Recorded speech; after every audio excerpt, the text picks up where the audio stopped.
Hello guys, कैसे हैं आप लोग। मैं हूं अमित तल्डा, आपका फ्रेंड फिलोसोफर एंड गाइड। स्वागत है आपका मेरे एमसीक्यू सीरीज में। ठीक है, आज हम आ गए हैं डे 8 पे। ठीक है, डे 8 पे आ गए और एज ऑलरेडी टोल्ड आज हम क्या पढ़ने वाले हैं, चैप्टर 10, 11, 12। ठीक है, एक साथ ही मैं नॉर्मली पढ़ाता हूँ। तीनों के तीनों एक ही टॉपिक से रिलेटेड चैप्टर्स हैं।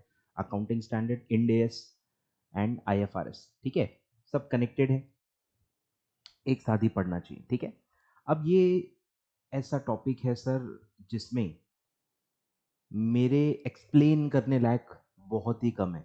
हार्डली 4 या 5 ही एमसीक्यू है जो मुझे एक्सप्लेन करने हैं, बाकी सब फैक्चुअल क्वेश्चंस हैं, एब्रीविएशंस हैं, इंस्टीट्यूशंस के बारे में डेटा है जिसमें कुछ में एक्सप्लेन करने लायक नहीं है क्योंकि वो इंफॉर्मेशन है, कंसेप्ट नहीं है। ठीक है, तो कुछ खास पढ़ाने के लिए नहीं है। फटाफट मैं आगे बढ़ते जाऊंगा, जहाँ जहाँ थोड़ा बहुत गाइड करना है मैं गाइड करते जाऊंगा कि क्या करना है, कैसे टैकल करना है, वेटेज कितना रहा है, क्या चीज़ों से थोड़ा दूर रहना है। ठीक है, सब मैं आपको वो सारी बातें बताते जाऊंगा, बट एक्सप्लेन करने लायक कुछ भी नहीं है। ठीक है, 3-4 ही क्वेश्चन है जो अच्छे से एक्सप्लेन करने लायक है, बाकी कुछ खास नहीं है। ठीक है, चलिए, तो वेटेज आपको मैं पहले बता देता हूँ। 10, 11, 12 का वेटेज क्या है। वेटेज मैंने ऑलरेडी दिया हुआ है आपको। ठीक है, और secret superstar notes I hope आपके पास होंगे। ठीक है, तो 10, 11, 12 कंबाइंड वेटेज मैं हमेशा देता हूँ। ठीक है, तो फर्स्ट अटेम्प्ट जब हुआ था तो 10 मार्क्स का आया था। फिर सेकेंड अटेम्प्ट में देखो झटका मिला, 23 क्वेश्चंस सिर्फ 3 चैप्टर से आ गए थे। इतना वन साइडेड पेपर एक बार आ चुका है। ठीक है, फिर क्योंकि ये फैक्चुअल वाला है, मैंने बताया ना आपको, फैक्ट बेस्ड तीनों चैप्टर है, तो ज्यादा है नहीं, टॉपिक से अंदर ज्यादा नहीं है, कंटेंट ज्यादा नहीं है। तो अब धीरे धीरे मुझे लग रहा है वेटेज धीरे धीरे काफी इसका कम ही हो जाएगा, बिकॉज रिपीट तो वो करेंगे नहीं। एक आध गलती से इंस्टीट्यूट से रिपीट हो जाता होगा, बट बहुत ज्यादा रिपीट इसमें होगा नहीं और ज्यादा इंफॉर्मेशन अभी बची नहीं है। ठीक है, इजी इजी जो ऊपर ऊपर के सारे टॉपिक्स थे सब कुछ पूछे जा चुके हैं। ठीक है, तो कुछ कुछ ही आएंगे और कुछ कुछ जो आएंगे वो थोड़े से टेढ़े अंदर अंदर के ही क्वेश्चन आएंगे। ठीक है, तो 10, 23, 6 और फिर 10 क्वेश्चंस आए थे लेटेस्ट एग्जाम में। ठीक है, लेटेस्ट एग्जाम में 10 क्वेश्चंस आ चुके हैं। ठीक है, 3 चैप्टर मिला के, तो ये आपका वेटेज है। ठीक है, चलिए स्टार्ट करते हैं। स्टार्ट करते हैं, चलिए स्टार्ट करें, आ जाओ। तो स्टार्ट करें उससे पहले ही आप वीडियो लाइक कर दो। ठीक है, वीडियो लाइक कर दो और फुल एनर्जी के साथ, फुल आपको कंसंट्रेशन के साथ, फुल होश के साथ आपको पढ़ना है। ठीक है, आई होप एक बार आपने एटलीस्ट एक बार तो भी तीनों चैप्टर ठीक ठाक जो भी आप नोट से पढ़ रहे होंगे, एक रीडिंग आपकी हो चुकी है। ठीक है, मल्टीपल रिविजन्स तो देखो धीरे धीरे होगी। काफी बच्चों की यही कंप्लेंट्स हैं इस चैप्टर से रिलेटेड कि सर याद नहीं हो रहा, रिकॉल नहीं होता। तो बेटा वो आप जब तक 7-8 बार 10 बार नहीं पढ़ते ना, आपको रिकॉल नहीं होगा। आपको क्या, किसी को नहीं होगा। ठीक है, तो एएस के नंबर, इंड एएस के नंबर, आईएफआरएस के नंबर, ये सब नंबर धीरे धीरे धीरे धीरे याद होंगे। और ऑनेस्टली कुछ भी पूछ सकते हैं। ठीक है, मैं मस्त आपको इम्प्रेस करने के लिए कुछ टॉपिक्स निकाल के दे सकता हूँ कि देखो ये इंपॉर्टेंट है, ये टॉपिक है ना, ये आपके चैप्टर से रिलेटेड है, तो हो सकता है ये आ जाए। मतलब मैं बेवकूफ़ बना सकता हूँ आपको, बट मैं नहीं बनाऊंगा क्योंकि ऑनेस्टली कुछ भी आ सकता है, कोई लॉजिक नहीं है। जितने भी आपके एएस हैं कुछ भी उठा के पूछा जा सकता है, तो बेटर है प्रिपेयर करें अच्छे से। और उसके लिए मैंने जो आपको जो भी दिया है, आपके जो एंड गेम नोट्स हैं, ये मैंने इसलिए आपको बना के दिए। इसका सॉल्यूशन एंड गेम नोट्स ही है। एंड गेम नोट्स पढ़ो बहुत सारा, 10 बार पढ़ लो, तो एटलीस्ट उसमें जितना भी आएगा ना, आपको 100% कॉन्फिडेंस के साथ आप टिक करके आओगे। दूसरा, मैंने इस पर रिविजन लिया हुआ है। आई थिंक 2 से 2.25 घंटे में या 2.5 घंटे में मैंने तीनों चैप्टर को रिवाइज करवाया हुआ है। बहुत ही जबरदस्त, मतलब मेरा बेस्ट रिविजन है वो, जो कि वीजी स्टडी हब के चैनल पे ऑलरेडी अवेलेबल है, और मैं आपके कन्वीनियंस के लिए इस वीडियो के डिस्क्रिप्शन में डाल दूंगा। अगर आपने वो वीडियो अभी तक नहीं देखा है, थोड़ा पुराना है, 8-10 महीने पुराना है, 8-10 महीने पुराना है, अगस्त 21 एग्जाम्स के लिए मैंने लिया था, उसके बाद कुछ खास चेंज हुआ भी नहीं है।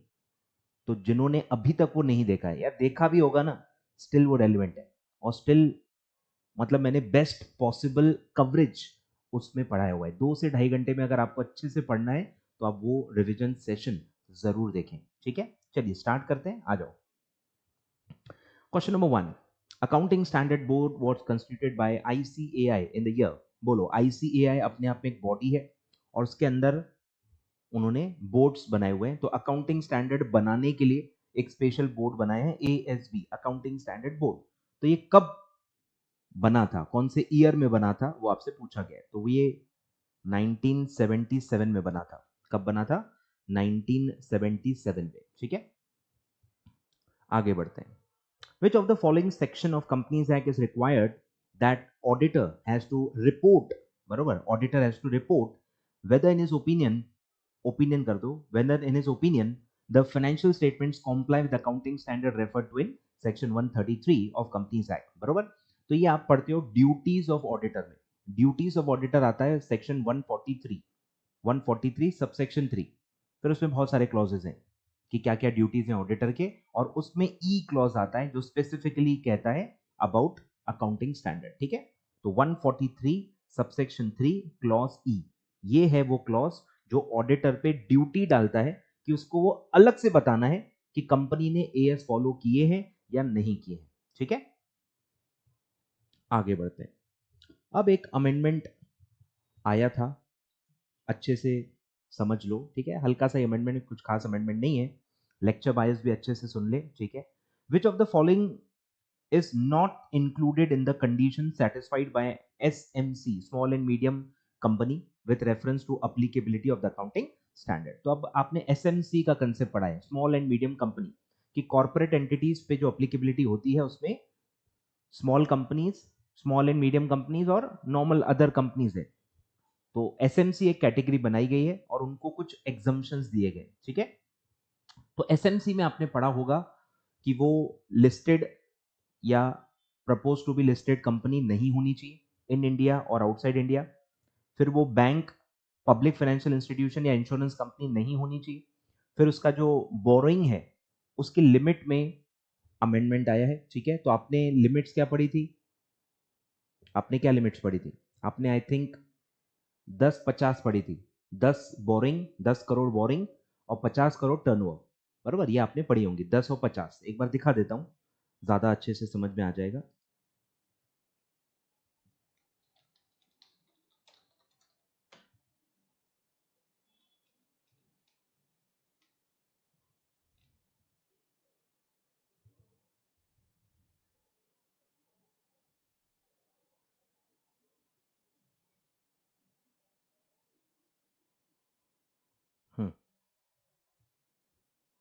ये लो, ठीक है, ये आपने पढ़ा हुआ है,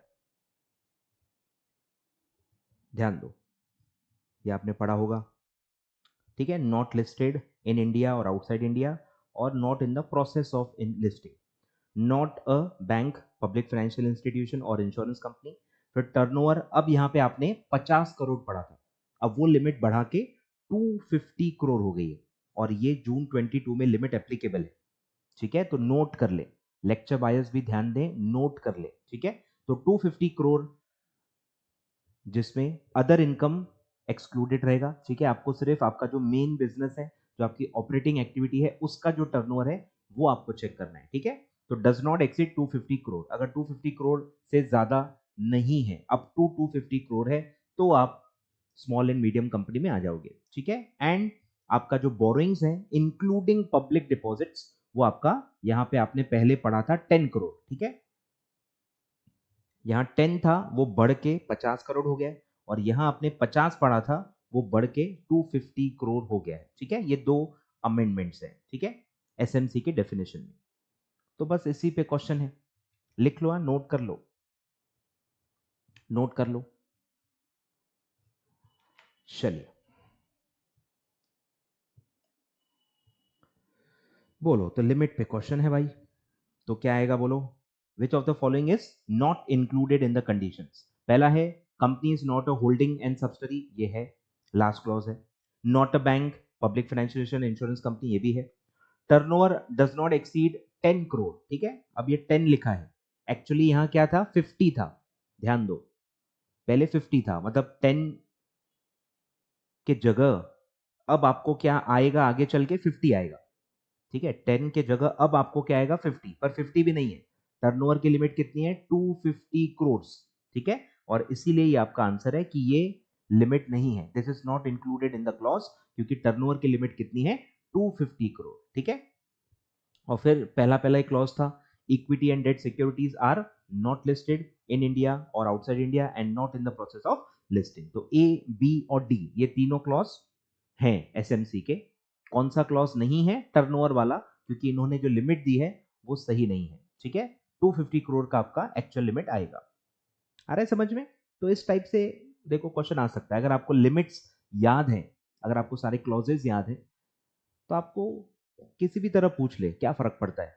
इतना तो आपको अपने आप पे भरोसा रखना पड़ेगा कि अगर आपको प्रोविजन आती है तो आप संभाल लोगे, ठीक है। इतना आपको अपने आप पे भरोसा रखना पड़ेगा। चलिए, अब ये भी क्वेश्चन लिमिट के ऊपर है और इसमें इतने नंबर्स हैं, इसको मैं एडिट नहीं करना चाहता, तो आप ये कट कर लो, नहीं समझेगा आपको ये, मतलब बहुत कंफ्यूजन हो जाएगा, पूरी खिचड़ी पक जाएगी और फायदा कम नुकसान ज्यादा होगा, ठीक है। तो ये एसएमसी पहचानने के लिए था कि इनमें से कौन एसएमसी में आएगा। बेसिकली इसमें घुमाने का देखो क्या स्कोप है, मैं बता देता हूं कि ये क्या चीज पे है। तो आपको देखो कहाँ कंफ्यूज किया जा रहा है वो ध्यान देना है। तो इसमें जब आप टर्नओवर देखोगे तो आपको बस ध्यान देना है कि वो अदर इनकम उसमें नहीं आएगी, तो आपको अदर इनकम अलग से दी होगी, या जो नंबर दिया होगा टर्नओवर का उसमें लिखा होगा कि इसमें अदर इनकम भी इंक्लूडेड है और अदर इनकम इतनी इतनी है, तो आपको याद से हटाना है। अलग से दिए अदर इनकम तो इग्नोर करना है, अगर इंक्लूड करके नंबर दिया है तो एक्सक्लूड करना है और चेक करना है वो 250 करोड़ के अंदर है या नहीं है, ठीक है। और फिर बोरोइंग में आपको पब्लिक डिपॉजिट्स वगैरह सब दिया रहेगा, तो वो इंक्लूडिंग है, पब्लिक डिपॉजिट भी इंक्लूड किया जाएगा। और सारे टाइप के लोन आएंगे, तो उसमें आपको कंफ्यूज करने के लिए दिया रहेगा, सिक्योर्ड, अनसिक्योर्ड, ये वो सारे लोन आते हैं, सारे लोन आते हैं, ठीक है। तो अलग अलग नाम दिए रहेंगे, तो सबको ऐड कर लेना है और चेक करना है कि 50 करोड़ से अंदर है या नहीं है, ठीक है। तो बस इतना ही एरिया है घुमाने के लिए। चलिए बढ़े आगे, लेट्स प्रोसीड। तो एक कट कर लो, इस पे मैंने बहुत सोचा कि नहीं इसको मैं एडिट करके पढ़ाता हूँ, बट यार बच्चे कंफ्यूज हो ही जाएंगे, मैं कुछ भी कर लूँ, ठीक है। तो बेटर है आप कट करो, आगे बढ़ते हैं। फिर है AS3 and AS17 are not applicable in their entirety to. अब ये आपने देखो टॉपिक पढ़ा होगा, non corporate entity, AS applicability to non corporate entities. उसमें आपने 3 लेवल पढ़े हैं, लेवल 1, लेवल 2, लेवल 3। अब उसमें भी नंबर्स बदल गए, ठीक है, वो भी मैं आपको बता देता हूं। अमेंडमेंट, आ जाओ, साथ साथ में अमेंड करते जाओ, हाँ? तो ये ऐसे आपने लिमिट्स पढ़े हुए हैं, ठीक है, ये आपने लिमिट्स पढ़े हुए हैं कि लेवल 1 जो है, लेवल 1 जो है उसमें आपने सिमिलर पढ़े हुए हैं, ठीक है, सब सिमिलर है, पर ये नॉन कॉर्पोरेट एंटिटीज के लिए, ठीक है। तो इसमें भी बोरोइंग की लिमिट थी, तो वो पहले 10 करोड़ थी, वो भी अब कितनी हो गई है, 50। और टर्नओवर 50 था, अब वो भी क्या हो गया है, 250, ठीक है। करस्पॉन्डिंग एसएमसी वाले एसएमसी वाले अमेंडमेंट्स इसमें आए हैं, ठीक है। करेक्ट करते जाओ, करेक्ट करते जाओ, करेक्ट करते जाओ, ठीक है। और अब इसमें एक और लेवल था, लेवल 2, लेवल 2, ठीक है, ध्यान दो। तो उसमें भी लिमिट्स हैं, ठीक है। तो बोरिंग अब आई थिंक हो गया है 10 करोड़, 1 करोड़ से 10 करोड़ हो गया है, और टर्नओवर 50 करोड़ हो गया है, ठीक है। तो ये लिमिट्स आप अपडेट कर लो, ठीक है, ये लिमिट्स आप अपडेट कर लो, ये लिमिट्स आप अपडेट कर दो, ठीक है। और अब क्वेश्चन क्या है देखो कि 3 और 17, ठीक है, ये यहां आता है, अगर आपने पढ़ा होगा तो, ठीक है, 3 एंड 17 यहां आता है। अब लेवल 2 वालों को इसमें एग्जम्पशन है, और लेवल 3 जब आप पढ़ते हो, लेवल 3 के जो रिलैक्सेशन पढ़ते हो, तो उसमें ये भी लिखा हुआ है कि in addition to partial and full exemption in level 2, मतलब जो जो लेवल 2 में एग्जम्पशन है वो सारे के सारे लेवल 3 में भी हैं और कुछ एक्स्ट्रा लेवल 3 में एग्जाम्शन दिए गए, वो 18 एंड 24 ईयर्स से दिए गए। ठीक है, तो ये आपने पढ़ा होगा, नहीं पढ़ा होगा तो देखो दिमाग मत लगाओ, इतनी जल्दी कुछ समझने वाला नहीं है, पढ़ा होगा तो बस मैं रिकॉल करा रहा हूं आपको। ठीक है, बोलो। तो अब क्वेश्चन क्या है, 3 and 17 are not applicable in their entirety to, तो लेवल 2 एंड 3 तो आएगा ही, लेवल 2 में तो दिया ही हुआ है, और लेवल 3 में भी क्या लिखा है कि लेवल 2 वाले सारे एग्जाम्शन मिलेंगे, तो 2 एंड 3 तो आएगा ही। और अलग से स्मॉल एंड मीडियम कंपनी में भी ये दिया हुआ है कि एसएमसी वालों को भी 3 और 17 में एग्जाम्शन है। ठीक है, तो आंसर क्या आएगा, ऑल ऑफ अबव, तीनों को इन दोनों एएस से एग्जाम्शन है। ठीक है, तीनों को इन दोनों से एग्जाम्शन मिला गया। ठीक है, चलिए बढ़े आगे। अब प्रोविजन की डेफिनेशन पे क्वेश्चन है। ठीक है, बहुत ही बेसिक क्वेश्चन है। ठीक है, provision is number 1 unknown liability but is its amount and due date are determined. फिर है unknown liability, its amount and due date are indeterminate. ठीक है, ध्यान दो, वर्ड्स बदल रहे हैं, इधर डिटर्मिनेट है इधर इनडिटर्मिनेट है। ठीक है, फिर थर्ड है known liability and its amount and due date are determinate. मैं समझ सकता हूँ साइंस वालों की क्या हालत हुई होगी ये सब पढ़ने में।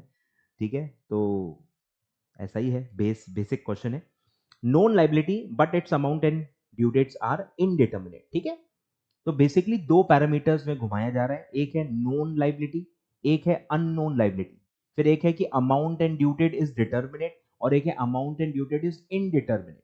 तो प्रोविजन में कौन सा कॉम्बिनेशन होता है ये आपको समझना है। तो प्रोविजन किसकी करते हैं, जिसकी लाइबिलिटी आपको पता है, जिसकी लाइबिलिटी नहीं पता तो उसकी रिजर्व बनती है, उसकी रिजर्व बनती है। ठीक है, प्रोविजन करने के लिए आपको लाइबिलिटी पता होना जरूरी है। Provisions are made for known liability only. ठीक है, तो ए और बी तो कट हो गया, अननोन लाइबिलिटी तो होती ही नहीं है, प्रोविजन एक नोन लाइबिलिटी के लिए होती है। और अब आपको यह समझना है कि प्रोविजन और लाइबिलिटी में क्या फर्क है, प्रोविजन और लाइबिलिटी में क्या फर्क है।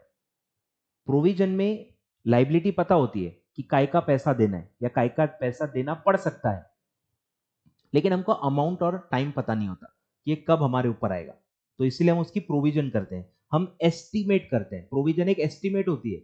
एस्टिमेट क्यों करनी पड़ती है, क्योंकि उसका अमाउंट हमको नहीं पता, और अगर आपको अमाउंट पता है, सोच के देखो, कंसेप्ट पे ध्यान दो, कि अगर आपको पता है कि लाइबिलिटी क्या है, उसका आपको अमाउंट भी पता है और उसका ड्यू डेट सब पता है, तो वो तो एक्चुअल लाइबिलिटी हो गई ना।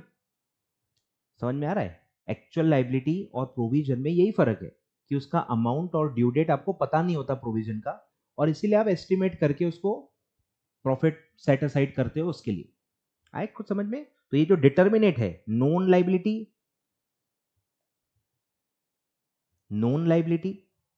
And due date and amount is determinate, ये तो एक्चुअल लाइबिलिटी हो जाती है, ये तो आपकी एक्चुअल लाइबिलिटी है। ठीक है, तो प्रोविजन में वो क्या होता है, indeterminate, known liability and indeterminate amount, इसलिए आप उसको एस्टिमेट करते हो विथ रीजनेबल एक्यूरेसी। ठीक है, चलिए बढ़े आगे, बढ़े आगे। अब ये क्वेश्चन देखो एएस बेस्ड क्वेश्चन है। ठीक है, मैं इसलिए मैं बहुत ज्यादा रिपीट नहीं कर रहा हूं, एक्चुअली मैंने रिवीजन का जो लेक्चर लिया हुआ है ना, उसमें बहुत अच्छे से सब बताया हुआ है कि आपको क्या क्या करना है, क्या क्या आपको नहीं करना है, वो सब बता दिया है। ठीक है, तो आप वो लेक्चर देखोगे तो आई थिंक बेटर होगा, क्योंकि उसमें मैंने रिवीजन के एंगल से सब बता दिया। ठीक है, तो ये इसमें से आई थिंक 1/3 क्वेश्चन आपके स्पेसिफिक एएस बेस्ड क्वेश्चन है, एएस या इंड एएस से रिलेटेड अंदर के क्वेश्चन है, और ऐसे टॉपिक्स आप कवर नहीं कर पाओगे क्योंकि बहुत सारे हैं। आए ख्याल में, नंबर ऑफ पेजेस के हिसाब से नहीं जाना है, number of accounting standard, number of Ind AS, number of IFRS, अगर आप देखोगे उसमें भी ओल्ड न्यू का कंपैरिजन भी दिया है, उसमें भी इंड एएस और आईएफआरएस का भी कंपैरिजन दिया है। मतलब आपका सर घूम जाएगा, मतलब हमारा ही घूम जाता है, आपका तो मतलब बहुत दूर की बात है। तो बिल्कुल भी मतलब कौन कितना भी आपको मना लेना कि नहीं ये पढ़ के जाओ, नहीं ये पढ़ के जाओ, नहीं पूरा पेपर ही इसमें से आ जाएगा, ऐसा भी लोग आपको डरा सकते हैं, पर आप मत डरना। ठीक है, अंदर अंदर का आप पढ़ोगे ना, आप समझ रहे हो, आपका पूरा सब्जेक्ट का ही कॉन्फिडेंस लूज हो जाएगा, मैं बता रहा हूँ। क्योंकि मैंने पूरा पढ़ा है एक बार मॉड्यूल, इसलिए मैं बता रहा हूं। कुछ भी न समझेगा, कुछ भी न याद आएगा, ठीक है, बिल्कुल छोड़ दो। 2 से 3 मार्क छोड़ दो, ठीक है, बहुत मतलब खुशी खुशी छोड़ दो। बहुत ही स्मार्टली मैं ये बता रहा हूँ, बहुत ही स्मार्टली बता रहा हूँ। ये 2 3 4 मार्क के चक्कर में जो आपका माइंड घूम जाएगा ना, वर्थ नहीं है उतना एक्चुअली। उससे बेटर क्या है, बचाओ सिलेबस पढ़ो। 4 5 मार्क तो यार कवर अप कर सकते हो ना। बाकी चीजें अगर आप 2 बार पढ़ोगे, 3 बार पढ़ोगे, 4 बार पढ़ोगे, तो 4 5 मार्क तो आपके वैसे भी कवर अप हो जाएंगे। जो चीजें याद नहीं होंगी अगर आपको, या रिकॉल नहीं होंगी, वो आप 3 4 बार पढ़ के जाओगे। वो टाइम जो वहां से बचेगा आपका, वो अगर आप 3 4 रिविजन्स में लगा दोगे, तो 4 5 मार्क तो आपके वैसे ही बढ़ जाएंगे, ठीक है। तो ये अंदर अंदर का है। अब जो आए हैं वो तो मैं आपको समझा दूंगा, पर यही क्वेश्चन फिर से थोड़ी आएंगे, कुछ तो अलग ही आएगा। अब अगर सिमिलर आ गया, नंबर बदल के सिमिलर आ गया, तो फायदा हो जाएगा आपका। वो बोल नहीं सकते कि सिमिलर नंबर बदल के आएगा कि नहीं आएगा, ठीक है। तो जितना है उतना मैं पढ़ा दूंगा, आपको कितना समझ में आएगा मेरी कोई गारंटी नहीं, ठीक है। मैं कोशिश पूरी करूंगा एज यूजुअल। चलिए, तो ये AS17 पे है। AS17 होता है सेगमेंट रिपोर्टिंग, कि अगर कोई बिजनेस मल्टीपल बिजनेसेस में, अलग अलग अलग अलग बिजनेस में है, बहुत सारे हैं, ठीक है। तो आज की डेट में तो बहुत सारे कंपनीज हैं जिनके मल्टीपल बिजनेसेस हैं, और आपको सब पता ही है, नाम बताने की भी जरूरत नहीं है। तो ऐसे बिजनेसेस को सेगमेंट वाइज रिपोर्टिंग करनी चाहिए, ताकि लोगों को पता चले। ओवरऑल सारे बिजनेस का मिला के अगर आप देखोगे तो आपको सब अच्छा ही पिक्चर दिखेगा ना। इंडिविजुअल लेवल पे देखोगे, business wise, brand wise, location wise, ऐसा अगर आप देखोगे, तब आपको समझ में आएगा कि कौन से अच्छे परफॉर्मिंग बिजनेस हैं और कौन से खराब परफॉर्मिंग बिजनेस हैं, ठीक है। तो इसमें एक कंसेप्ट होता है रिपोर्टेबल सेगमेंट। इसमें एक कंसेप्ट होता है रिपोर्टेबल सेगमेंट, कि कौन से सेगमेंट्स को रिपोर्ट किया जाए अलग से। क्योंकि अगर मेरे 100 बिजनेस हैं, तो क्या मैं 100 के अलग से सारे P&L बैलेंस शीट बनाते बैठूंगा? पॉसिबल ही नहीं है। तो जो मटेरियल है, जो बड़े बिजनेस हैं, अब मटेरियल कौन से हैं कैसे पता करेंगे? तो उसका क्राइटेरिया दिया है, और उसी क्राइटेरिया पे ये आपको क्वेश्चन दिया गया है कि इसमें से रिपोर्टेबल सेगमेंट्स कौन से हैं वो पहचानो। तो रिपोर्टेबल सेगमेंट का क्राइटेरिया क्या होता है? 3 अलग अलग क्राइटेरिया है। 3 अलग अलग क्राइटेरिया है, तीनों में से एक में भी आप आ गए तो आप रिपोर्टेबल सेगमेंट में आ जाओगे, ठीक है। 3 आपके जो क्राइटेरियाज हैं वो यही है: एसेट्स, रिजल्ट्स यानी कि प्रॉफिट लॉस, और रेवेन्यू। तो ये क्या क्राइटेरिया है कि अगर आपके एसेट्स, उस सेगमेंट के जो एसेट्स हैं वो टोटल एसेट्स के 10 और मोर है, 10% और मोर है, तो वो रिपोर्टेबल सेगमेंट है। अगर टोटल रेवेन्यू का 10% और मोर रेवेन्यू कोई एक सेगमेंट का है, तो वो रिपोर्टेबल सेगमेंट है। तीनों में 10% और मोर का ही क्राइटेरिया है। तो याद रखना आसान है, सिर्फ प्रॉफिट लॉस में आपको ध्यान देना है। अब हो सकता है कुछ सेगमेंट्स का प्रॉफिट हो और कुछ सेगमेंट्स का लॉस हो, तो उसमें आप क्या करोगे? तो उसमें उन्होंने कहा है कि जो 10% है, उसके लिए जो आपको बेस लगेगा, वो आपको पहले अलग से मतलब डिसाइड करना पड़ेगा। तो उसमें कहा गया है कि आप जितने भी सेगमेंट्स प्रॉफिट में हैं उनका टोटल अमाउंट निकालो, और जितने भी सेगमेंट लॉस में हैं उनका टोटल निकालो। मतलब total profit of the profitable segments and total loss of the loss making segment. तो ये जो टोटल प्रॉफिट है और टोटल लॉस है, इसमें से जो भी बड़ा अमाउंट है, टोटल प्रॉफिट और टोटल लॉस, इनमें से जो भी बड़ा अमाउंट है, उसको आप base low for calculating the 10%। अब ये इतनी आसानी से नहीं समझेगा, जब मैं नंबर से आपको बताऊंगा तो 2 मिनट में समझ में आ जाएगा, ठीक है। तो 3 क्राइटेरियाज हैं, तीनों में 10% और मोर है, तीनों में से एक में भी आप आ गए तो आप रिपोर्टेबल सेगमेंट में आ जाओगे, ठीक है। इतना काफी है आपको समझने के लिए, आ जाइए। A chief accountant of TT Limited gives the following data regarding its 6 segments MNOP QR, ठीक है। ऐसे 6 सेगमेंट्स हैं, तीनों के आपको एसेट्स, तीनों के आपको रिजल्ट्स, और तीनों के आपको रेवेन्यू दिए हुए हैं, ठीक है। आपसे क्या पूछा है? The reportable segments as per AS17 are. आपको रिपोर्टेबल सेगमेंट्स आइडेंटिफाई करने, बोलो। तो क्राइटेरिया क्या है? देखो, आपको आसानी हो जाएगी, टोटल्स ऑलरेडी दिए हैं, तो आपको बस यहाँ पे 10% लेना है। बोलो, 100 का 10% 10, तो 10 लाख और more, sorry 10 crore, rupees in crore है, 10 करोड़ और मोर जो भी है वो रिपोर्टेबल सेगमेंट बन जाएगा एसेट्स के मामले में। बोलो, तो 9 10 से कम है, 9 10 से कम है, 55 10 और मोर है तो ये रिपोर्टेबल सेगमेंट हो जाएगा on the basis of assets 999, ठीक है। तो सब 10 के नीचे हैं तो वो इस क्राइटेरिया के बेसिस पे रिपोर्टेबल सेगमेंट नहीं होंगे। एक ही हो गया, वो है ओ। फिर सेकंड इजी वाला देखते हैं पहले, रेवेन्यू। बोलो रेवेन्यू में भी सीधे सीधे क्या लिखा है, 10%। बोलो 300 करोड़ का 10% 30 करोड़, तो 30 और मोर जितने भी हैं वो इसमें आ जाएंगे। बोलो पहला है 161, 30 के ऊपर है, 29 30 के नीचे है, 29 30 के नीचे है, 28 30 के नीचे, 27 30 के नीचे और 26 भी 30 के नीचे है। तो रेवेन्यू के मामले में एम आपका रिपोर्टेबल सेगमेंट आ गया। अब ध्यान दो रिजल्ट्स के बेसिस पे क्या होगा, ठीक है। देखो अब कुछ प्लस है कुछ माइनस है। प्लस वाले क्या है, प्रॉफिट, और माइनस वाले क्या है, लॉस। तो जो जो सेगमेंट प्रॉफिट में है उनका टोटल लो। बोलो कौन कौन से प्रॉफिट में है, प्रॉफिट में कौन कौन है, I think O P R, O P R ये तीन प्रॉफिट में है। टोटल मारो 18 प्लस 10 प्लस 10, बोलो ये आ गया 38, ठीक है। लिख लो बस अलग से 38। और अब सारे जो लॉस में है उनके लॉसेस का टोटल लो। बोलो 19, सब ऐड करना है, लॉस मतलब फिर नेगेटिव साइन अब आपको ध्यान नहीं देना है। तो 19 प्लस 162 प्लस 19, तो लॉस का टोटल कितना है 200।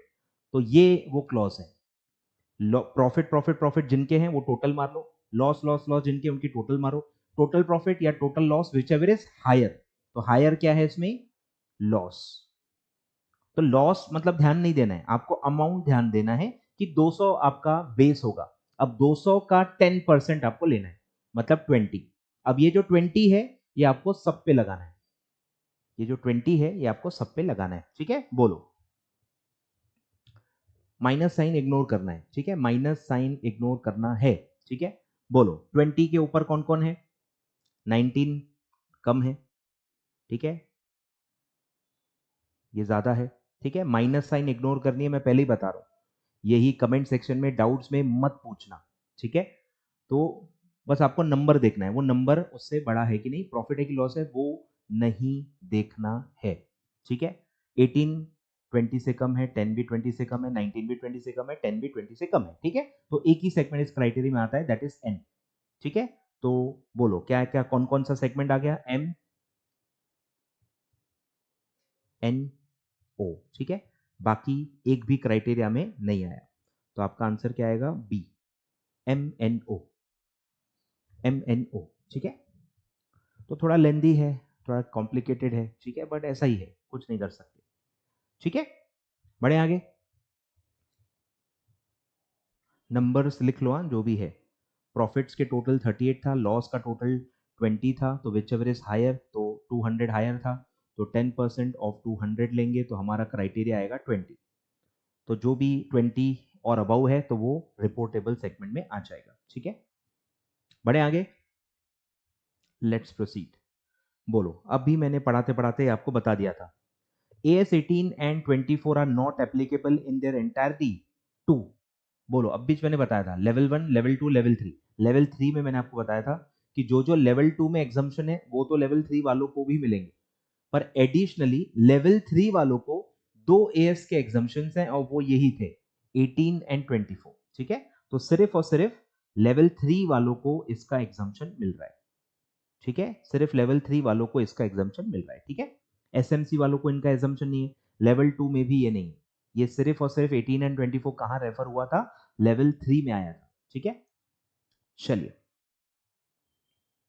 फिर है, अब देखो एएस बेस्ड क्वेश्चन है, नाम पहचानने हैं, तो इसमें मैं क्या एक्सप्लेन करूं, इसमें कुछ एक्सप्लेन नहीं किया जा सकता, फटाफट मैं आंसर बताते जाता हूं और आगे बढ़ते जाएंगे। बोलो AS7 किस पे है, AS7 is on construction contract, AS7 is on construction contract, ठीक है।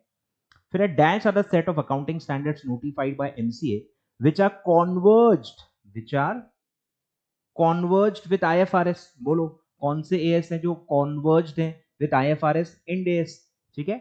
इंड एएस जो है इंडियन अकाउंटिंग स्टैंडर्ड्स, ये जो अब बाद में इशू हुए थे, नए जो set of accounting standard issue हुए हैं जो आज की डेट में एप्लीकेबल है, तो ये कॉन्वर्ज्ड है विद आईएफआरएस, ठीक है।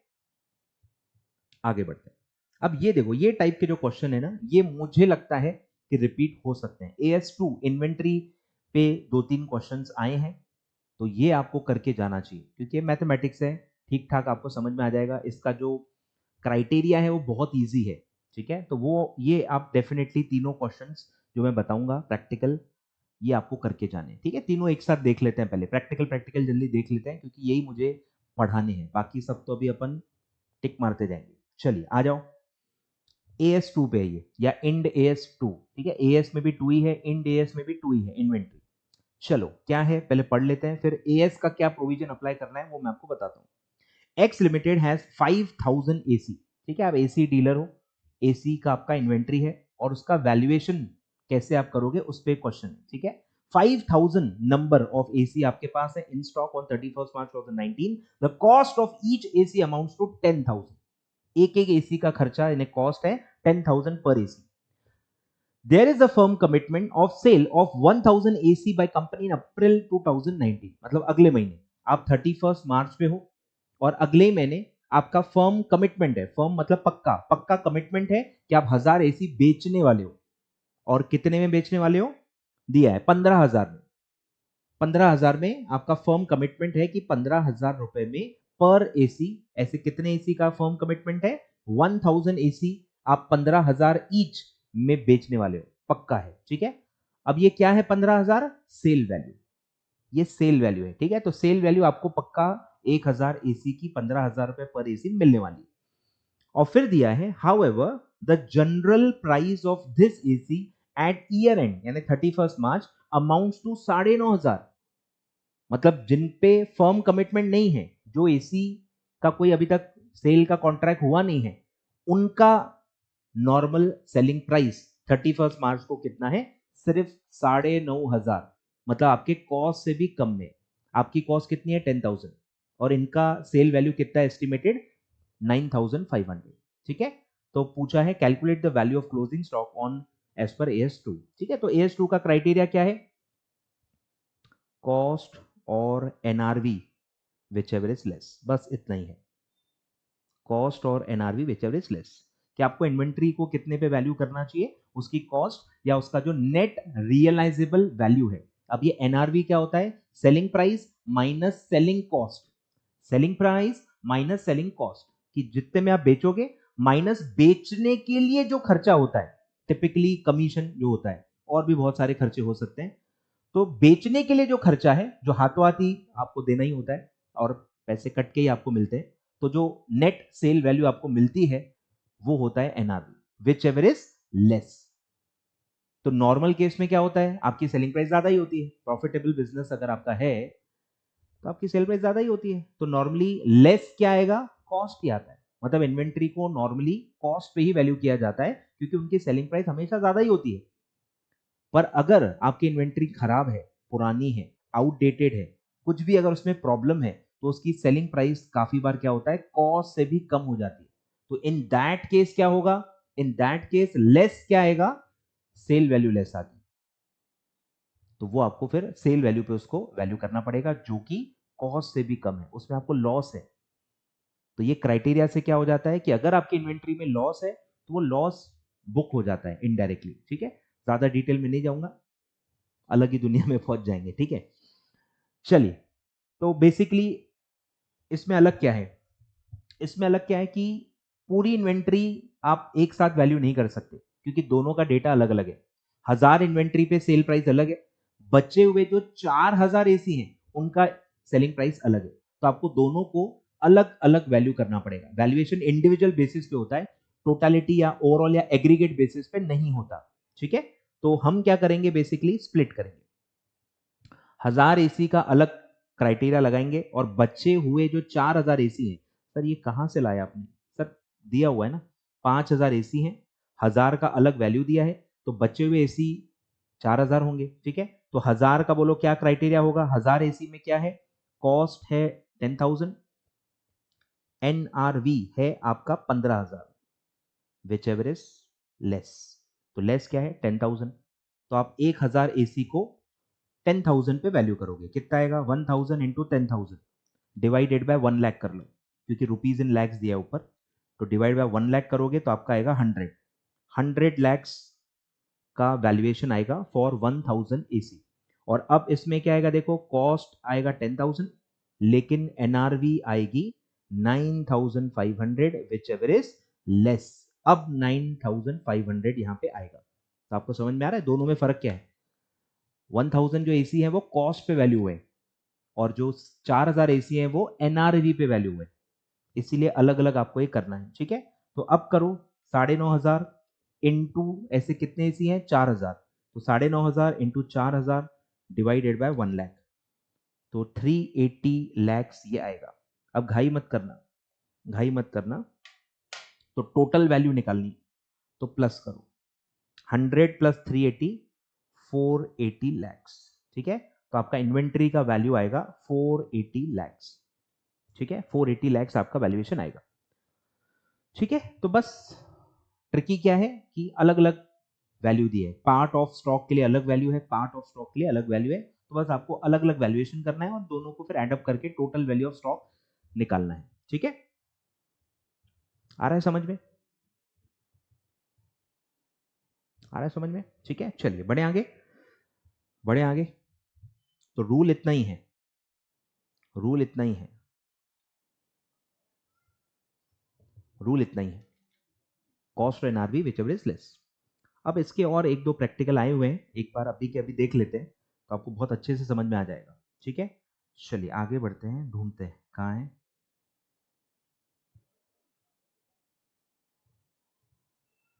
आ जाओ, क्वेश्चन नंबर 36, क्वेश्चन नंबर 36। ठीक है, ये भी AS2 पे ही है।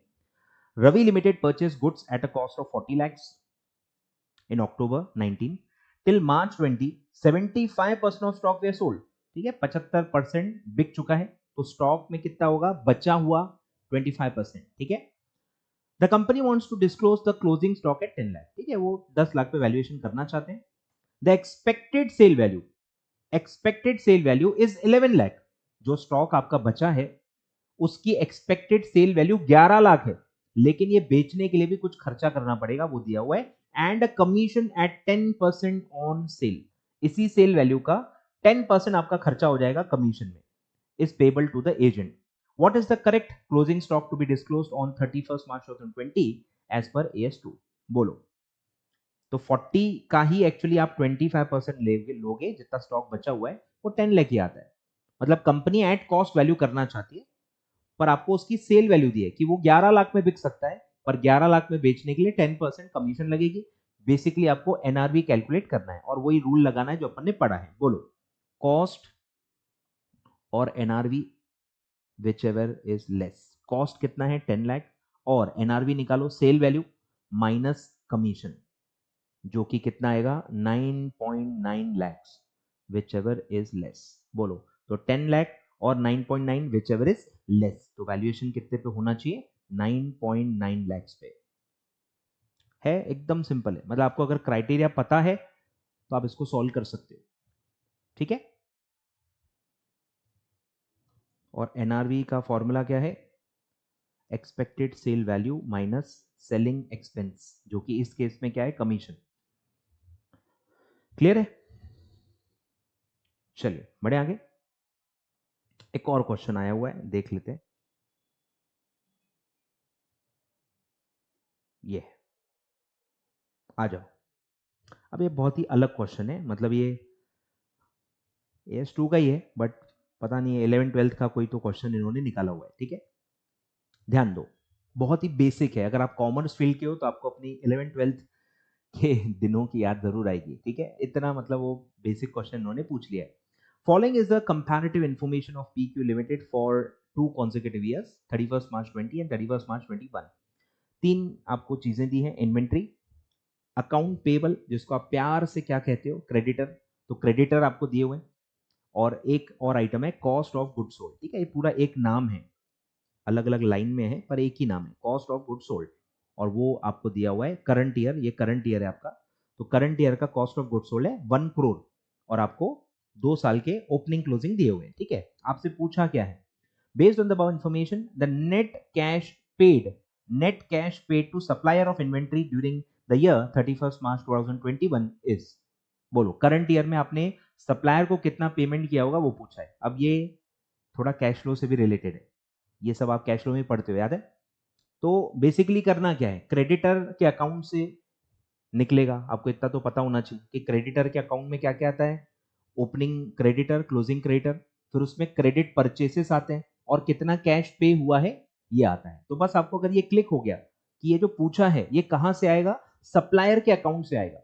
और सप्लायर के अकाउंट में क्या क्या नंबर आपको लगते हैं, ओपनिंग सप्लायर का बैलेंस, क्लोजिंग सप्लायर का बैलेंस, दोनों के दोनों दिए हुए हैं। तीसरा आंकड़ा लगता है क्रेडिट परचेस, और जिसका नामो निशान नहीं, परचेस दिए नहीं है, बस आपको इस क्वेश्चन में परचेस निकालना है।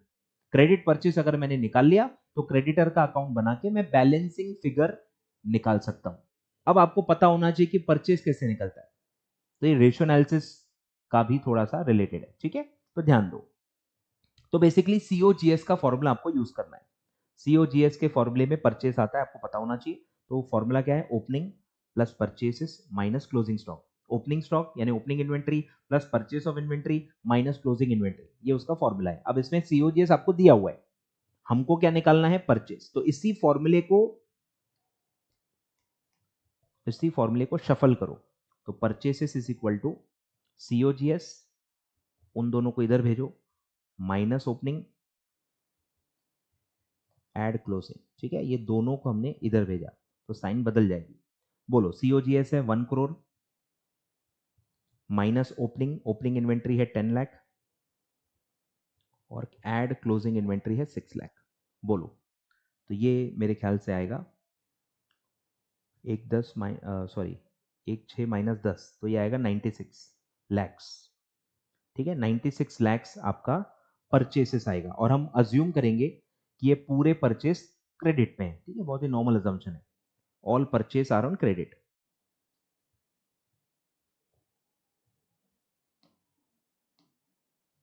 All purchase are on credit, ठीक है। और अब बस आपको क्या करना है, अकाउंट पेबल का अकाउंट बनाना है। ये क्रेडिटर है, बोले तो लाइबिलिटी, बोले तो क्रेडिट बैलेंस, ठीक है। तो आपको पता होगा कहां पोस्ट करते हैं, तो ओपनिंग आएगा क्रेडिट साइड, क्लोजिंग यहाँ आएगा। बोलो, ओपनिंग कितना है, 24 लैक्स और ये आएगा 30 लैक्स। क्लियर है? और अब परचेस की आपको एंट्री करनी है। बोलो, परचेस की एंट्री क्या होती है, परचेस डेबिट टू क्रेडिटर। तो क्रेडिटर के क्रेडिट में जाके यहां आएगा बाय परचेसेस, ठीक है, 96 लाख। और यहां आता है payment to cash, creditor to cash. तो ये आपको बैलेंसिंग फिगर लेना है। बोलो, क्रेडिट साइड की टोटल ले लो, 24 प्लस 96, टोटल होनी चाहिए 120 माइनस डेबिट का 30, तो आपका पेमेंट होगा 90 लैक्स। आपका कैश पेमेंट होगा 90 लैक्स, ठीक है। तो ये एक्चुअली देखो कोई एएस बेस्ड है ही नहीं, पता नहीं कहाँ से इंस्टीट्यूट ने पूछ लिया है, ठीक है। इसको आप कैश फ्लो का भी मान सकते हो, इसको आप कैश फ्लो स्टेटमेंट का भी मान सकते हो। मैंने जो समझा मैंने कर लिया, ठीक है। चलिए, समझ में आ रहा है? तो आपको पहले ये याद होना चाहिए कि कैश पेड अकाउंट पेबल में आएगा। अकाउंट पेबल में आपको पता होना चाहिए कि परचेस लगता है, फिर परचेस सीओजीएस से आता है, आपको पता होना चाहिए। फिर परचेस निकाल के अकाउंट पेबल में आप बचे हुए तीनों आंकड़े पोस्ट कर दो, ओपनिंग क्रेडिटर, क्लोजिंग क्रेडिटर और परचेस, तो आपको कैश पेड मिल जाएगा, ठीक है। सिंपल क्वेश्चन है, सिंपल क्वेश्चन है, ठीक है। तो ये 3 क्वेश्चन प्रैक्टिकल आए हैं, ठीक है। चलिए बढ़े आगे। अब फटाफट फटाफट फटाफट बताते जाओ, चलो। अब ज्यादा एक्सप्लेन करने वाला कुछ नहीं है, ठीक है, सब फैक्चुअल है, फटाफट फटाफट मैं आपको बता देता हूं।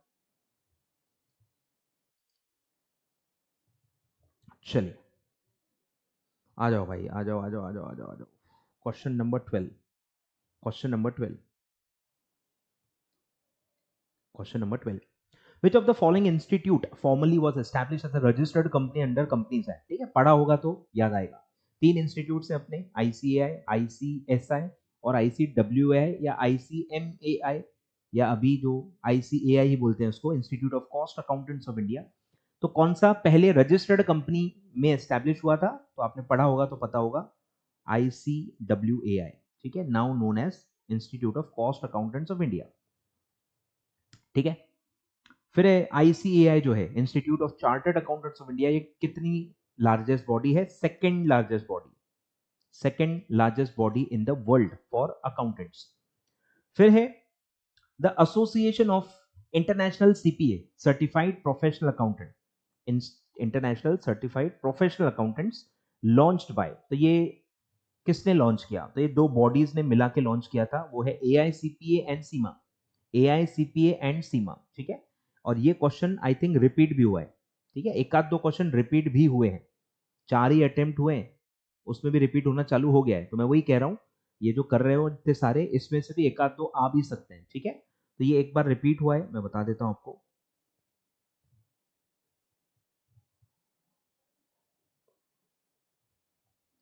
ये रहा, देखो रिपीट हुआ है। The Association of International Certified Professional Accountants launched in 2017, bringing together the expertise and capabilities of, ठीक है, तो ये सेम है AICPA एंड सीमा, ठीक है, रिपीट हुआ है। आगे बढ़ते हैं, चलो question 15। Question 15, FRC financial reporting council is an organisation of which country? बोलो FRC कौन से कंट्री का है? FRC है of UK, FRC is of UK, ठीक है। फिर है ICSI का क्वेश्चन है, सत्यम वद धर्म चर, ठीक है, ये आपका मतलब ICSI का क्या है? मोटो है, विजन है, मिशन है, ऑब्जेक्टिव है। तो ये मोटो है, मोटो सॉन्ग आपने सुना होगा, ठीक है। तो सत्यम वद धर्म चर, ये आपका मोटो है ICSI का। फिर है IASB का फुल फॉर्म, ठीक है, फुल फॉर्म्स मैंने सारे आपको एक जगह दिए हुए, सब कुछ दिया हुआ है, ठीक है। बोलो IASB का फुल फॉर्म क्या है? तो IASB का, ASB का क्या होता है? ASB stand for accounting standard board, और आई का मतलब क्या है? इंटरनेशनल, ठीक है, international accounting standard board, international accounting standard board. फिर है स्ट्रक्चर ऑफ IFRS, ठीक है, ये आप पढ़ोगे कि इसका स्ट्रक्चर जो है वो थ्री टीयर स्ट्रक्चर है, 3 टीयर स्ट्रक्चर। इस पे भी क्वेश्चन आ चुका है, इसलिए बता रहा हूं कि IFRS का जो स्ट्रक्चर है वो कितने टीयर्स हैं या कितने उसके पिलर्स हैं। तो वो 3 टीयर स्ट्रक्चर है। कहाँ गया भाई? ये रहा। IFRS foundation has a 3 tier governance structure, ठीक है, 3 टीयर स्ट्रक्चर्स है। और अब आपको ये पूछा है कि ये 3 टीयर्स कौन है? 3 टीयर्स क्या क्या है ये आपको पहचानने, ठीक है। तो बोलो क्या क्या स्ट्रक्चर का पार्ट है? पहला है international accounting standard board ISB, फिर है IFRS foundation trustee and IFRS foundation monitoring board, ठीक है। पहला है ISB, दूसरा है ट्रस्टी, तीसरा है मॉनिटरिंग बोर्ड। फिर इसमें है trustee, monitoring board and IFRS advisory council. फिर है monitoring board, advisory council and IASB। तीसरा है फिर है ISB, trustee and advisory council. पढ़ा होगा तो ही समझेगा, नहीं तो सब हवा में जाएगा, ठीक है। तो एक्चुअल में क्या है answer? A, ISB, trustee and monitoring board, ये 3 स्ट्रक्चर का पार्ट है, 3 टीयर स्ट्रक्चर है, और ये तीनों उसके पिलर्स हैं, ठीक है। आगे बढ़ते हैं।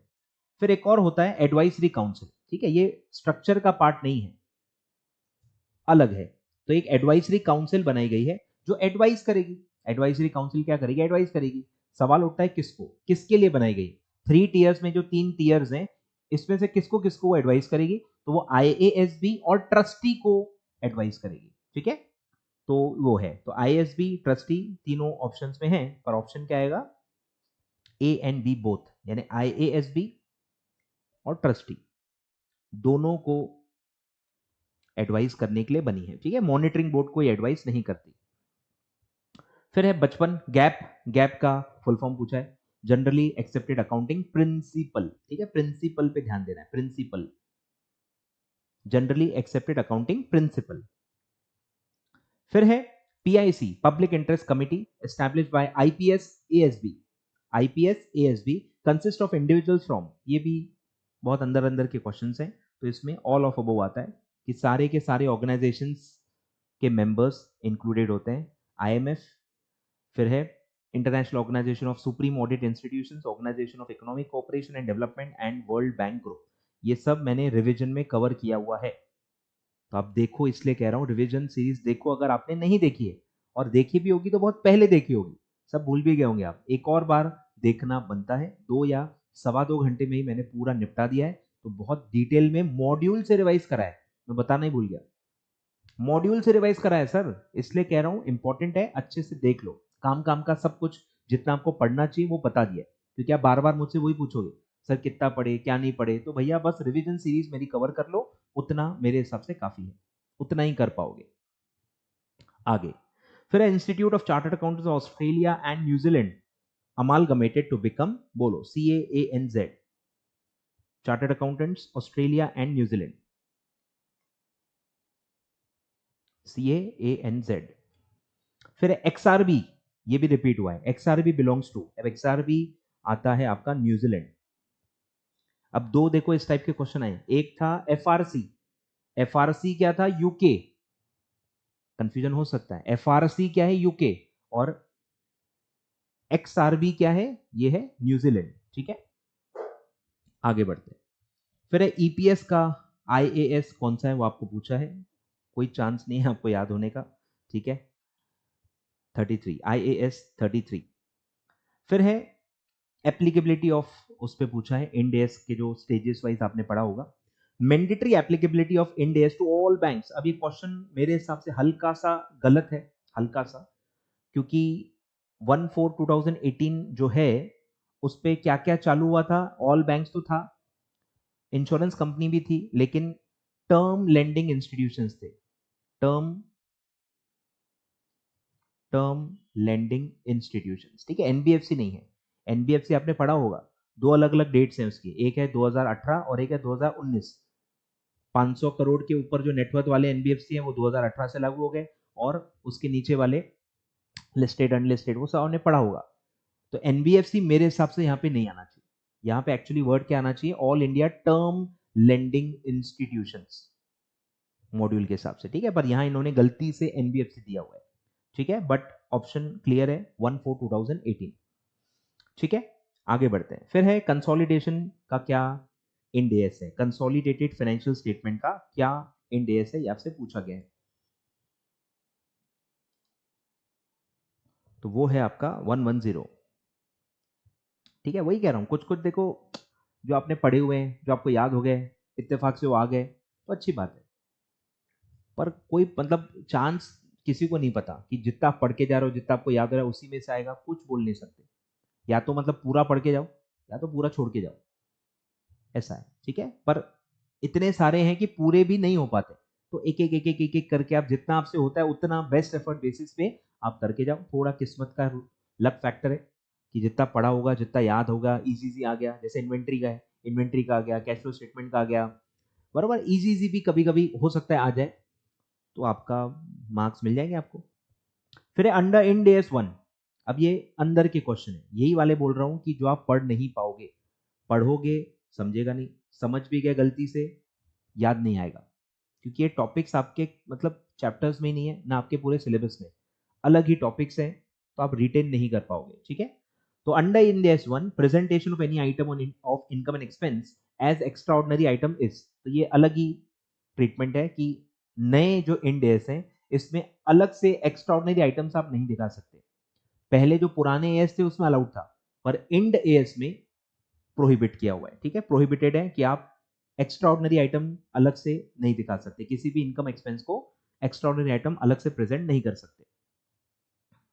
फिर है Ind AS 20 requires government grant of natures of promoter contribution as, तो इसमें दोनों ट्रीटमेंट अलाउड है, पहले थोड़ा अलग ट्रीटमेंट था, अब जो नया इंड एस 20 है उसमें दोनों अलाउड है, कि आप देखो कि क्या मेथड आपको ज्यादा सूट करती है, आप उसको शेयर होल्डर्स फंड में भी दिखा सकते हो, रिजर्व्स में, या फिर आप उसको एज अ डेफर्ड इनकम भी दिखा सकते हो, दो ही ट्रीटमेंट होती है, दोनों में से कोई भी आप चूज कर सकते हो, ठीक है, ईदर ए और बी, या तो आप कैपिटल रिजर्व में डाल दो, कैपिटल नेचर का पैसा है, वन टाइम आपको मिला है, और वो आप प्रमोटर्स कॉन्ट्रीब्यूशन यानी कि शेयर होल्डर्स फंड में दिखाओ, और दूसरा है कि आप उसको कमाई दिखाओ over the period of time, उसको डेफर करो, थोड़ा थोड़ा हर साल इनकम में ले लो, तो अगर वो आपके खर्चों से रिलेटेड है, खर्चों को कॉम्पेंसेट करने के लिए गवर्नमेंट ग्रांट मिली है, तो आप उसको डेफर्ड इनकम मानो, थोड़ा थोड़ा करके इनकम में ले लो, क्योंकि वो एक्सपेंस रिलेटेड है, या अगर आपको पूरे प्रोजेक्ट के लिए दिया है, पूरा इन्वेस्टमेंट लेवल पे दिया हुआ है, तो फिर आप कैपिटल रिजर्व में सीधे शेयर होल्डर्स फंड में ऐड कर सकते हो, ठीक है। दोनों में से कोई भी मेथड आप यूज कर सकते हो एज पर इंड एस 20। फिर है Ind AS 11 requires contract revenue to be measured at full fair market value of consideration received and receivable. मतलब इसमें क्या होता है, काफी बार काफी कॉन्ट्रैक्ट्स में क्या होता है, नॉन मॉनिटरी कंसिडरेशन भी होता है, बराबर। मॉनिटरी कंसिडरेशन हो ही सकता है ना, लेकिन नॉन मॉनिटरी भी हो सकता है। तो इन दैट केस आप क्या करोगे, फेयर वैल्यू, आप उस नॉन मॉनिटरी कंसिडरेशन का फेयर वैल्यू निकालोगे, और जो मिल चुका है वो भी, और जो मिलने वाला है, मतलब अक्रूवल फॉलो करना है। सिर्फ जो मिल चुका है वो और जो मिलने वाला है वो ऐसा नहीं है, समझ रहे हो, अक्रूवल फॉलो करना है। रिसीव्ड भी आएगा, इस साल में ही मिल गया, ठीक है, कुछ अगर बाद में भी मिलने वाला है तो वो भी कंसिडरेशन का पार्ट होगा, ठीक है, रिसीव्ड और रिसीवेबल, ठीक है, उसका फेयर वैल्यू। आगे बढ़ते हैं। फिर है, ये तो देखो कोई चांस ही नहीं था, ये जो क्वेश्चन आया है ना, ये मेरे को भी बहुत ढूंढना पड़ा, ऐसी हालत है, ठीक है, बहुत ही ऑड क्वेश्चन ये आ गया है, मतलब कोई लिमिट ही नहीं है लेवल की, ऐसा, मतलब क्या सोच के क्वेश्चन बनाया मुझे आज तक नहीं समझा। Ind AS 34 requires following in the contents of interim financial statement। interim financial report आपको देनी पड़ती है, तो इन्होंने AS और Ind AS, ये जो AS बदले हैं, दोनों में क्या डिफरेंस है वो पूछा है। मतलब सोचो, आपको पुराने भी पता होने चाहिए, आपको नए भी पता होने चाहिए, और आपको डिफरेंस भी पता होने चाहिए, और आपके मॉड्यूल में अलग अलग सारे AS Ind AS के डिफरेंसेस भी दिए हुए, मतलब आप पगला जाओगे, मैं बता रहा हूँ, मैं खुद पगला गया था जब मैंने पढ़ा था, तो आपकी क्या हालत होगी आप सोच लो, ठीक है। तो ये चांस ही नहीं कि आप कवर कर पाओगे, तो आंसर है इसका changes in equity. Balance sheet पहले भी था अब भी है, प्रॉफिट लॉस पहले भी था अब भी है, कैश फ्लो स्टेटमेंट पहले भी था अब भी है, नया एडिशन जो हुआ है वो है चेंजेस इन इक्विटी, ठीक है। फिर है Ind S 113 is on fair value measurement, ठीक है, पढ़ा होगा याद होगा तो समझेगा, नहीं तो पढ़ लेना। चलो फिर है 33 prescribes the basis of presentation of general purpose financial statement to ensure comparability both with the financial statement of previous years with the of the other entities, ठीक है। तो ये जो बेसिस है ये इंड एस 1 बताता है कि कैसे आपको प्रेजेंट करना चाहिए जनरल पर्पस फाइनेंशियल स्टेटमेंट, जो आप जनरल पब्लिक के लिए बनाते हो, और वो कंपेरेबल होने चाहिए, मतलब 2 साल के आप बनाओ, आप अपने प्रीवियस ईयर के भी दो, पिछला साल का भी दो, और आप ऐसा स्ट्रक्चर बनाओ कि आप दूसरे बिजनेस के फाइनेंशियल से भी आप कंपेयर कर पाओ, ठीक है। तो इंड एस 1 में ये सब लिखा हुआ है। फिर देखो रिपीट हुआ, ये 3 क्वेश्चन रिपीट हुए, 3 से 4 क्वेश्चन रिपीट हुए, ठीक है, ध्यान देना। एफआरसी, फिर से एफआरसी, अच्छा नहीं सॉरी, ये आएगा आगे, पर ये क्वेश्चन अलग है, एफआरसी पे ये पर अलग है कि एफआरसी का स्ट्रक्चर क्या है। एफआरसी ये जो ऑर्गेनाइजेशन है इसका स्ट्रक्चर क्या है, तो ये कंपनी लिमिटेड बाय गारंटी है। मॉड्यूल में मैंने रिवीजन में सब कवर किया हुआ है, ठीक है। फिर है एएस 11 काई पे है, फॉरेन एक्सचेंज। एएस 11 किस पे है, फॉरेन एक्सचेंज ट्रांजैक्शंस। आगे बढ़ते हैं, ये भी बहुत ही ऑड है, बहुत ही ऑड है, ठीक है, कि end S 2 inventory provides for reversal of write down of inventories 2, कि ये कहते हैं कि आप राइट डाउन कर सकते हो, जैसे हमने अभी किया ना, हमने वैल्यूएशन किया, फॉर एग्जांपल जो अपन ने दे देखा था 10 लाख था कॉस्ट, पर एनआरवी था 9.9, तो आपने क्या किया, आपने वैल्यूएशन 9.9 पे किया, मतलब आपने एक्चुअली क्या किया, 10 लाख की इन्वेंट्री को राइट डाउन किया 9.9 पे।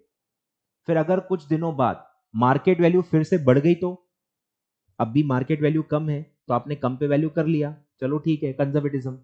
अरे पर कुछ दिन बाद अगर मार्केट वैल्यू फिर से बढ़ गई, सपोज इसकी मार्केट वैल्यू 9.9 से बढ़ के 10.1 हो गई, तो क्या करोगे, तो फिर आप फॉर्मूला लगाओगे 10 और 10.1 विच एवर इज लेस, तो 10 आप वैल्यू करोगे ना, मतलब 9.9 को आपको फिर से बढ़ाना पड़ेगा, तो उसको कहते हैं reversal of write down.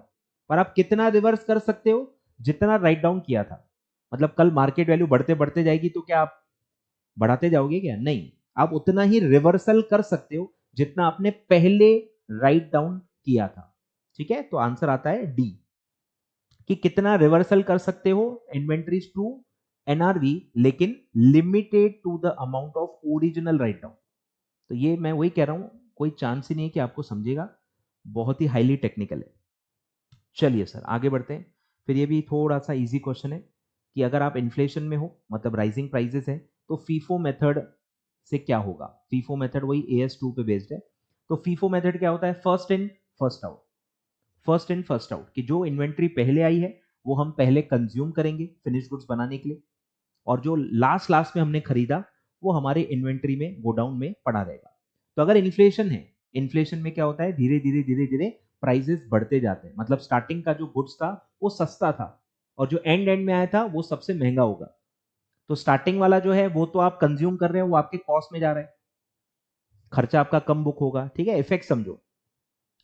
Cost of good sold जो है, आपका जो खर्चा है वो कम वैल्यू वाली इन्वेंट्री पे जाएगा, और जो आखिरी आखिरी में आया वो महंगा था और वो आपके इन्वेंट्री में बचेगा। तो इन्वेंट्री आपकी ज्यादा वैल्यू होगी, इन्वेंट्री की वैल्यू ज्यादा आएगी क्लोजिंग स्टॉक की, और जो कॉस्ट है वो कम बुक होगा। अब अगर आपका कॉस्ट कम जा रहा है तो प्रॉफिट तो आपका ज्यादा आएगा।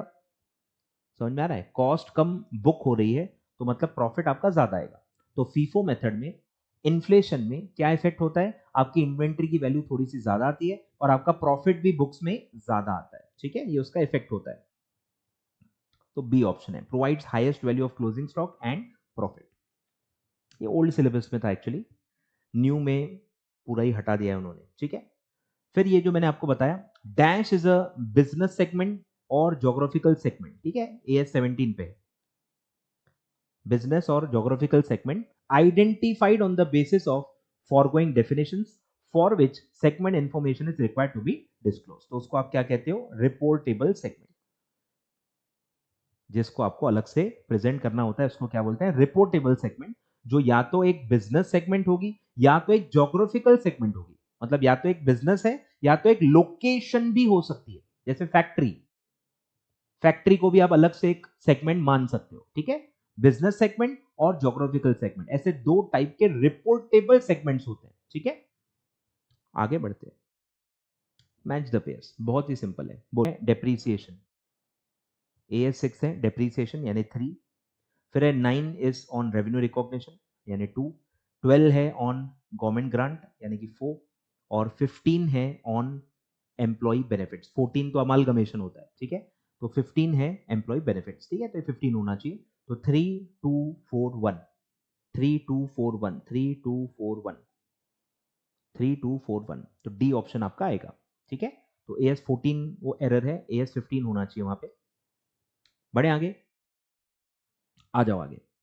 42, the standard setting procedure of accounting standard board cannot be outlined as, मतलब इनमें से कौन सी अकाउंटिंग स्टैंडर्ड बनाने की प्रोसीजर का स्टेप नहीं है, अकाउंटिंग स्टैंडर्ड प्रोसीजर बनाने का स्टेप नहीं है। ठीक है, पहला है आइडेंटिफिकेशन ऑफ ब्रॉड एरियाज। ठीक है, अगर आपने प्रोसीजर पढ़ा होगा तो आपको पता होगा कि यस ब्रॉड एरियाज आइडेंटिफाई करते हैं। फिर है constitution of study groups, study group बना के वो स्टडी करने के लिए देते हैं उनको to specific projects and to prepare preliminary drafts. सही है, ये पूरा प्रोसीजर है। फिर है consideration of preliminary draft by the study group and revision if any and of the draft on the base of deliberations, ये भी स्टेप है। तो डी ऑप्शन आपका आंसर है कि ये स्टेप है ही नहीं। देखो क्या है, presentation of transaction and events in the financial statement in a manner that is meaningful and understandable to the reader। अब इसका देखो क्या लेना देना है, हम अकाउंटिंग स्टैंडर्ड बना रहे हैं और ये बोल रहे हैं कि presentation of transaction and event financial statement in the manner, इसका क्या लेना देना है, कुछ भी लेना देना नहीं है। ठीक है, तो ये आपका ऑड मैन आउट है, ये प्रोसीजर का पार्ट नहीं है। बाकी तीनों जो ऊपर के पॉइंट्स हैं that are part of procedure of formulation of accounting standard by accounting standard board. चलिए सर बढ़े आगे, बोलो एज पर IFRS disclosure to be made in only consolidated financial is of EPS। ये भी बहुत ही ऑड है। ठीक है, मैं कुछ नहीं बोल सकता इसमें। आगे बढ़ते हैं। अब ये भी अच्छा क्वेश्चन है, इसमें आंसर करेक्ट कर लेना, मैंने शायद गलत दिया है बुक में, आप एक करेक्ट कर लेना याद से। ठीक है, in case there is any conflict between the provisions of any act, act यानी कंपनीज एक्ट और accounting standard, the dash shall prevail. अगर एक्ट कुछ अलग बोल रहा है ट्रीटमेंट और आपका अकाउंटिंग स्टैंडर्ड अलग बोल रहा है तो किसकी चलेगी। अगर कॉन्फ्लिक्ट हुआ एक ही टॉपिक के बारे में, दोनों अलग अलग बातें बोल रहे हैं, दोनों उसकी ट्रीटमेंट या डिस्क्लोजर्स अलग अलग बोल रहे हैं, कॉन्फ्लिक्टिंग बोल रहे हैं। मतलब कॉन्फ्लिक्टिंग मतलब क्या होता है कि दोनों की बातें एक साथ नहीं मान सकते, दोनों में से एक की बात माननी पड़ेगी, तो आप किसकी मानोगे। तो आंसर आना चाहिए एक्ट, एक्ट के हिसाब से आपको चाहना चाहिए, मतलब act will override accounting standard. तो आप करेक्ट कर लो। ठीक है, act will override accounting standards.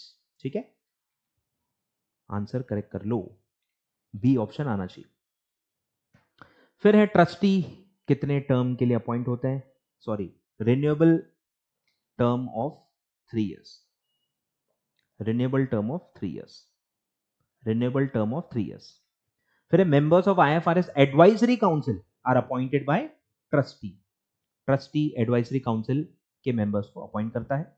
End AS shall be adopted by specific class of companies based on, क्या क्राइटेरियाज एडॉप्शन के लिए है, आपने अगर पढ़ा होगा तो आपको पता होगा। एक होता है लिस्टिंग स्टेटस, कि आप लिस्टेड हो कि अनलिस्टेड हो, और एक है नेटवर्थ, कि आपका नेटवर्थ कितना है। ऐसे दो क्राइटेरिया के बेसिस पे दिया हुआ है, ठीक है। बीच में एंड आएगा और नहीं आएगा, दोनों में से एक स्टेटस नहीं है, दोनों के दोनों स्टेटस लगते हैं। लिस्टिंग क्राइटेरिया भी आपको पता होना चाहिए और आपको नेटवर्क भी पता होना चाहिए, दोनों का कॉम्बिनेशन यूज किया गया है, तो इसीलिए एंड आएगा, ठीक है, और नहीं आएगा, एंड आएगा, ध्यान देना है, बहुत ही बारीक क्वेश्चन है। फिर आगे बढ़ते हैं। फ्रॉम 1/4/2019, ठीक है, 1/4/2019 if net worth is more than 250 but less than 500 crore it becomes mandatory to apply Ind AS for, तो ये है NBFC। आपको मैंने बताया था 1/4/18 से कौन से NBFC आएंगे, जिनका 500 करोड़ से नेटवर्थ ज्यादा है, और फिर 1/4/19 से कौन से हैं, जिनका नेटवर्थ, उसमें भी दो हैं। लिस्टेड वालों के लिए क्या है, लिस्टेड NBFC है, तो लेस देन 500 जितने भी हैं सारे के सारे आ जाएंगे, और अगर अनलिस्टेड है तो उसमें एक क्राइटेरिया है कि मोर देन 250 लेस देन 500, इस रेंज के NBFC को इंड एएस अप्लाई हो जाएगा, ठीक है। तो NBFC का ये क्लॉज है एक्चुअली। बाकी सबके एक्चुअली जो डेट्स हैं वो 2018 के हैं। लिस्टेड कंपनी तो देखो जनरिक हो गया, वो तो कहीं एक पर्टिकुलर में है नहीं। इंश्योरेंस और बैंक जो है उनके अगर आप डेट चेक करोगे वो 1/4/2018 है, 19 उस पर अप्लाई होता ही नहीं, तो NBFC एकदम क्लियर आंसर है। ये भी बहुत ही ऑड क्वेश्चन है, ऊपर से जाएगा, ठीक है। Ind S 104 on insurance contract will not be applicable, बराबर। इंश्योरेंस कॉन्ट्रैक्ट जो इंड एस है उसमें ये किस पे अप्लाई नहीं होता है, पहला इंश्योरेंस कॉन्ट्रैक्ट। अब इंश्योरेंस कॉन्ट्रैक्ट है तो इंश्योरेंस पे तो अप्लाई होगा ही, इंश्योरेंस में री इंश्योरेंस भी होता है, तो ए और बी में तो कोई कंफ्यूजन नहीं है, सी और डी में बस कंफ्यूजन होता है। तो आपका आंसर है product warranties issued directly, product warranties का कोई लेना देना इंश्योरेंस कॉन्ट्रैक्ट से नहीं है, ठीक है। चलिए, तो ये अपना हो गया, क्या बात है, हो गया हो गया हो गया, ठीक है, फिनिश, खत्म, खत्म।